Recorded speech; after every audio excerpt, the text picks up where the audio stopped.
Hello everyone and welcome to another Less Than Gauche video. Today we are going to be doing a review of the brand new season and update of Farlight 84. It is season 12. There's going to be a new battle pass, new season rankings, new lottery items, and a bunch of updates to a very large amount of heroes. So we're going to check out all of that today in this video, see what's good, see what's great, see what's bad, if there's any. But we're going to check it out. There is going to be a massive update in the October update. That's going to include new heroes, a new map, and a bunch of goodies. So this is going to tide us over until then, and let's see if it makes it worth the wait. So let's dive in.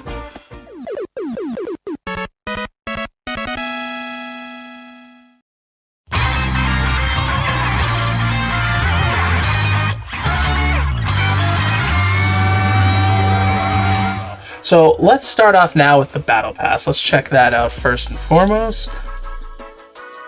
So the Battle Pass, along with the season, will go till October 25th. It's a very vibrant theme, which is a little different. Isn't this supposed to be spooky season with Halloween coming up? Very kind of like 90s, early 90s theme with all of the neon and pastel. So kind of cool. Okay, so it's got your usual things on the Battle Pass, which is, you know, the gold, the different tickets, you get some gems, a few emotes, a few profile templates. Nothing too crazy again, but it's only a 30-day Battle Pass, and it is pretty cheap if I'm not mistaken. Yeah, 500 gems, which I think is just like maybe 500 bucks. I don't even know, but we'll unlock that. 500 bucks. Dear Lord, that'd be awful. $5. This isn't Final Fantasy VII Ever Crisis, so but we won't go there. All right, so we unlocked it. So the big, like, ultimate reward is the skin here. Who is this? I think it's Lucinda, right? If I'm not mistaken. And something that they included last Battle Pass, which is cool too, is that you can still continue to unlock levels after you max at level 30. So it's pretty much every 5 levels, it's just money, money, money, and then every 5th level is a room card and a lottery ticket. Alright, so there is also a new event, so let's check that out. New 7-day sign-in, you get a Cocoa Breeze Maggie, so it looks like every other pizza delivery Maggie that we have. I don't know if this is a great skin, but alright, it's free. I guess we shouldn't complain too much. Beggars can't be choosers, am I right? So yeah, so also I guess there's new lottery items, right? Shriek Fest? That's a cool skin. That's badass. I like that. Teeth are just tools. Use the thread itself. That's cool.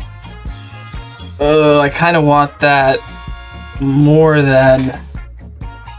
I've been putting some gems into the Duckside Penguin skin, but I think this one's a lot cooler. I like this a lot. With Stellar Force, is this one new? I think Stellar Force is new, right? Too? Yeah. And what is this for? Which skin? Invader skin? I don't think I'm gonna do this. How's this Yang skin? I mean, after the Battle Pass Yang skin of last time, I don't think there's anything cooler than that for him. Blazing Storm. What's Blazing Storm? The Generator? Generator's pretty cool. It's alright. This back looks pretty cool. This is like a Bleeding Heart almost. It's pretty cool. I think we... Yeah, these are cool. I think we do this. So here's like the Halloween theme type deal here. I feel like this should have been the Battle Pass though. All right, so now we'll go over kind of the miscellaneous things, at least the highlighted items that I feel are worth discussing even. One thing that I'm seeing that might be a big deal is enhancing the passive skill for defenders, which increases their HP from 20 to 40 after reaching level 7.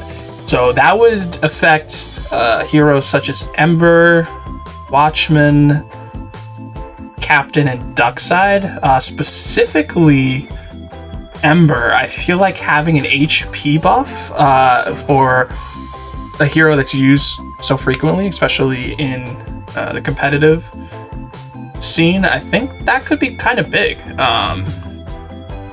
So that's something that's definitely worth noting. Also with the weapons, there were some updates there as well.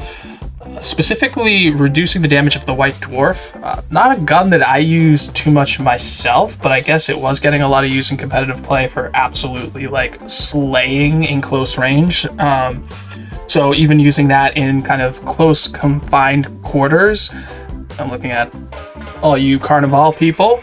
I guess it was just being used very frequently, so damage nerf there was given, as well as reducing the damage to defender and increase its recoil. I never noticed or thought that was something that was needed to be done. The defender is also a gun that I don't use really ever, but I guess it was a needed thing.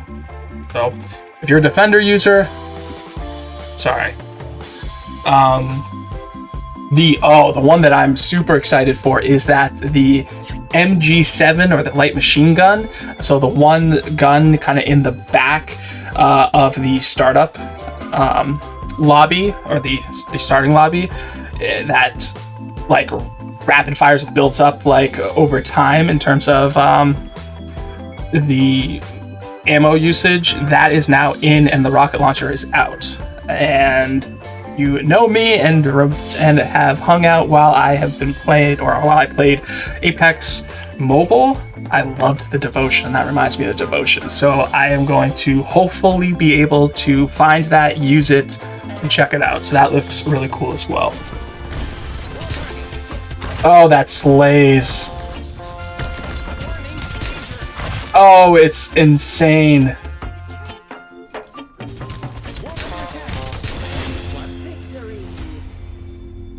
I'm calling it now, broken.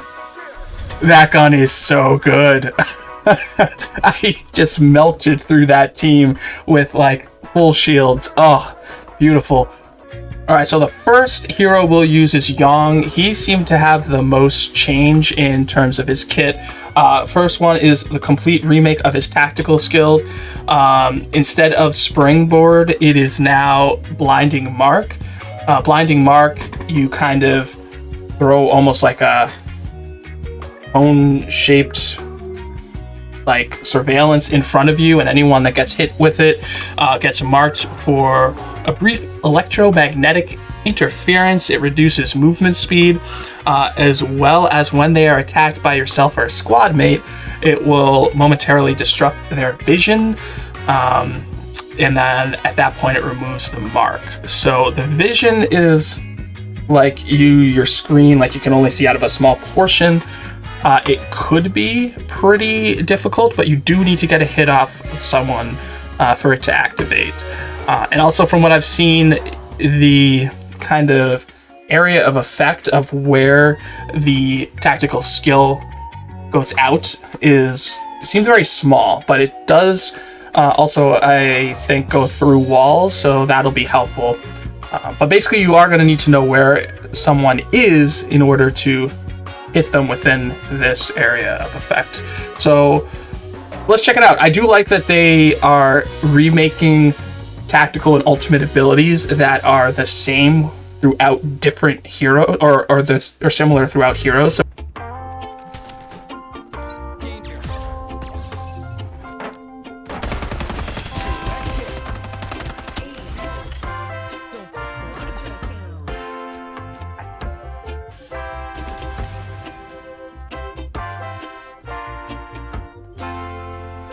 I don't know. Does that really help? I don't know if that really helps. Oh, there's a limited range too? I don't know. I don't know about this, guys. Next up, we'll check out Duckside. Duckside has had his movement speed of his tactical skill greatly increased, or significantly increased even. That is the Wrecking Duck Ball. Let's check it out.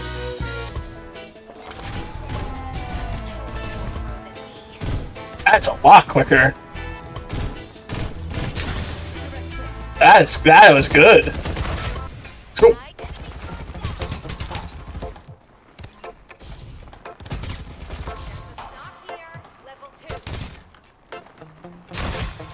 Get bold, son. Next up would be Sunil. We're not going to actually test him out. There's just a slight increase of damage to his ultimate, so nothing too different, too game-changing. But we are going to roll into Bo and check out his new updates. There are two bullet points to his. One is reducing the damage DK of the tactical skill Frenzy Blast.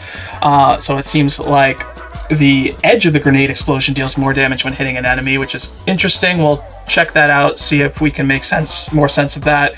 And then the sub grenades within the ultimate, so the ones that kind of splash out, those the cluster grenade explodes. I guess they're simultaneously now. So instead of throwing the main, they come out, and after the fact it blows up. I guess they're all just gonna poof and implode / explode / make a lot of damage all at once. So let's check that out.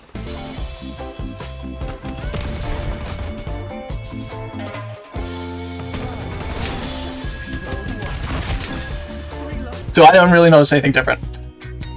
Well, I mean, obviously the grenades exploded right away, but I don't know. Okay, I guess that's cool. So although we only got a couple of instances where we got a chance to use Bo's grenades, I think we're just going to leave it there. It didn't seem like there was too much different or there was too much effect. I guess it's a little cool that the grenades will detonate upon impact versus like a wait period, but I don't think anything we need to look into too much further. Next up, we have MKR, and he has greatly increased the damage of his tactical skill, Fatal Volley. Now for MKR, his tactical skill has been his weakest point by far. It isn't really an ability I feel that's worth using. It kind of puts you in a vulnerable position, doesn't really hit its target, and doesn't do enough damage. So let's see if the increased damage will make up for those issues and if it's worth using.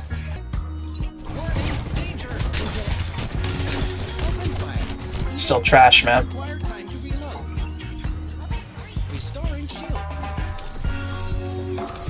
It's still a garbage move. So Sienna is another one where there wasn't really too much of a change.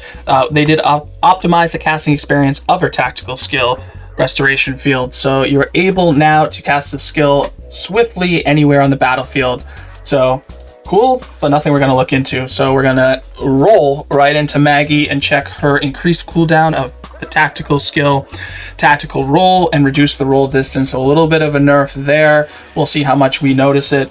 And we'll also reduce the duration of the ultimate, Supersonic Surge. So Maggie got a little bit of a nerf all around.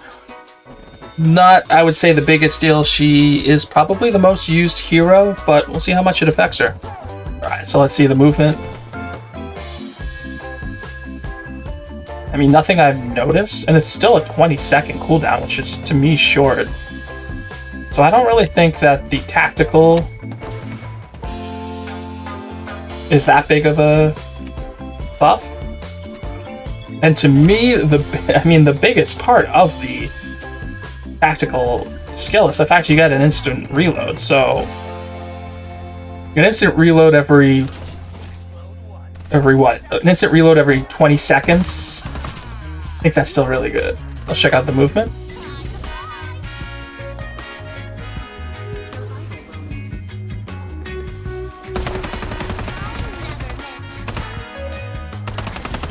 God dang.